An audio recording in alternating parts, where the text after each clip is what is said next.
Olá pessoal, tudo tranquilo? Então hoje nós vamos dar continuidade ao nosso estudo, né? Lembrando sempre que nós estamos trabalhando com esse tripé da sustentabilidade que nós começamos a falar talvez no nosso primeiro dia de aula, tá? Nós vamos continuar fazendo esse trabalho, certo? Hoje nós vamos praticamente concluir esse tripé da sustentabilidade. Veja, nós fizemos todo um trabalho já com relação à população, inclusive vocês fizeram um trabalho com relação a isso, né? Fizeram um estudo dirigido, inclusive em sala de aula.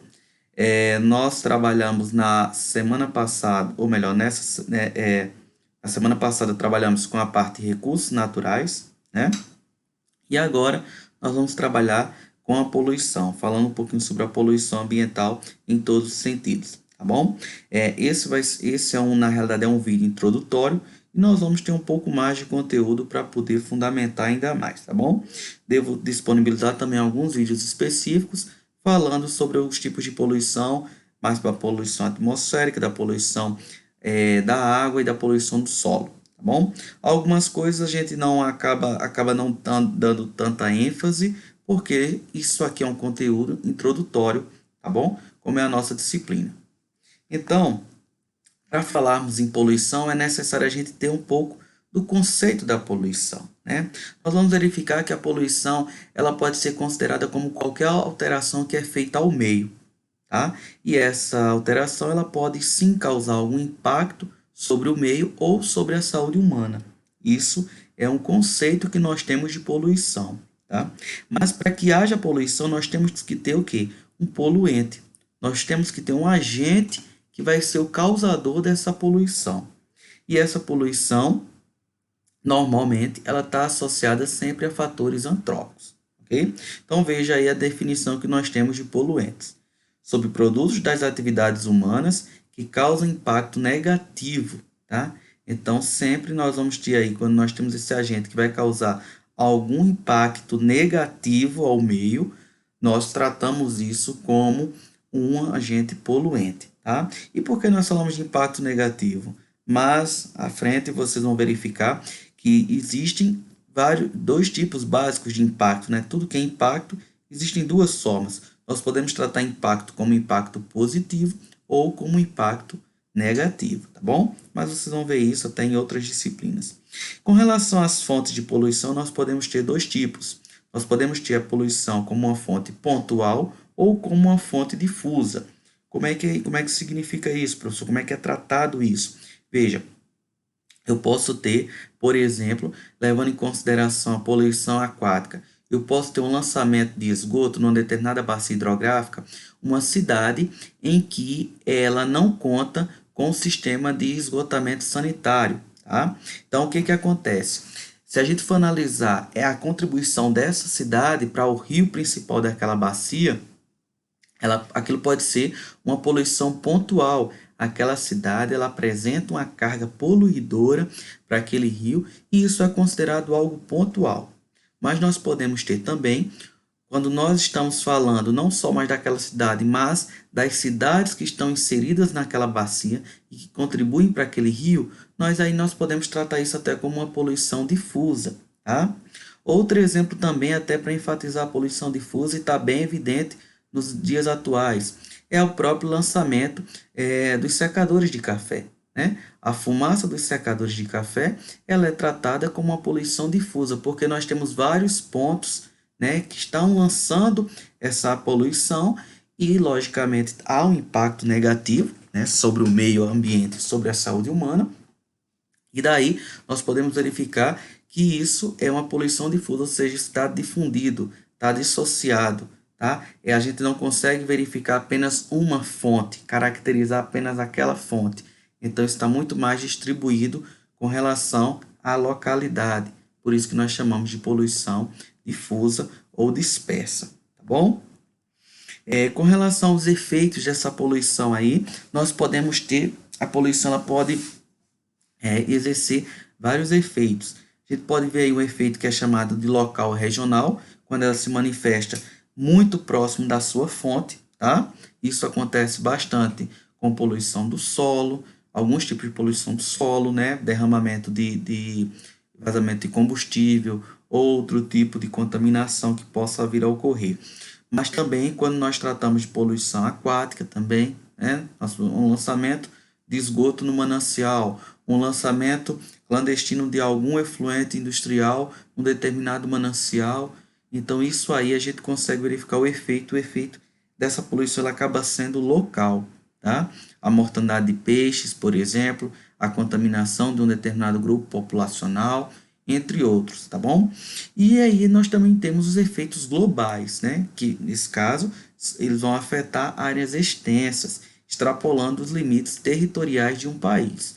Isso é muito comum quando nós tratamos de poluição atmosférica, tá?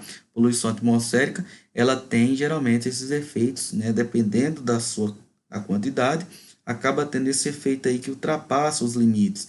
Exemplo clássico, quando nós temos a erupção vulcânica, em determinados países, por exemplo, a gente verifica que essa fumaça, ela sobe, essa cortina de fumaça, ela sobe numa altura muito grande, né, na atmosfera, mas ela também vai se dispersando, tá, numa área muito grande, inclusive ultrapassando aí os limites territoriais de alguns países, beleza? Então, isso aí são os efeitos que nós temos da poluição. Aqui nós temos alguns exemplos clássicos, tá? De poluição do solo, né? Poluição aquática e aí a poluição atmosférica pelo lançamento de gases, tá bom? Poluição em termos de massa, isso aí é um conceito que nós temos, que é tratado principalmente na engenharia, que é quando nós verificamos a poluição em termos de massa. Para que os fenômenos possam ocorrer, há necessidade de energia, né? Matéria e energia, tá? Então, como princípio fundamental, tem-se que, em qualquer sistema, matéria e energia são conservados, né? Ou seja, nós temos que a matéria e a energia, elas passam por processos de transformação, mas elas não são criadas nem destruídas. Então, elas se conservam, tá? Mas nesse efeito de conservação, de transformação, tanto essa matéria quanto essa energia, ela gera algum efeito, algum resíduo. E esse resíduo é o que nós caracterizamos quanto poluição, tá? Então, primeiramente, aí nós vamos pegar a lei de conservação da massa. A massa não pode ser criada ou destruída, apenas transformada. Então, aqui a necessidade da reciclagem, ela entra em evidência, tá? Nenhum processo pode ser 100% eficiente. Ocorre a geração de resíduo. Nós nunca vamos conseguir converter 100% de toda a massa, né, para de uma finalidade, uma determinada parte para outra. Sempre vai haver a sobra de um resíduo. Sempre vai haver um resto, né? Sempre vai haver um rejeito. E esse rejeito é o que é o causador da poluição, tá bom? A capacidade de geração de resíduo é maior que a capacidade de reciclagem pelos processos naturais. Isso é óbvio, tá? A própria forma como a gente tem o uso dos recursos naturais e como nós temos a capacidade, a forma que nós usamos o meio, o ambiente, particularmente, para fazer a assimilação desses resíduos, nós vamos excedendo aí algo que é chamado de capacidade de suporte do planeta. Então, nós perdemos bastante essa capacidade em virtude da quantidade de poluição que está sendo gerada, tá? E aí entra em cena, em termos de energia, nós temos a primeira lei da termodinâmica, que também se aplica, logicamente, à poluição. A energia pode ser transformada de uma forma em outra, mas não pode ser criada ou destruída, tá?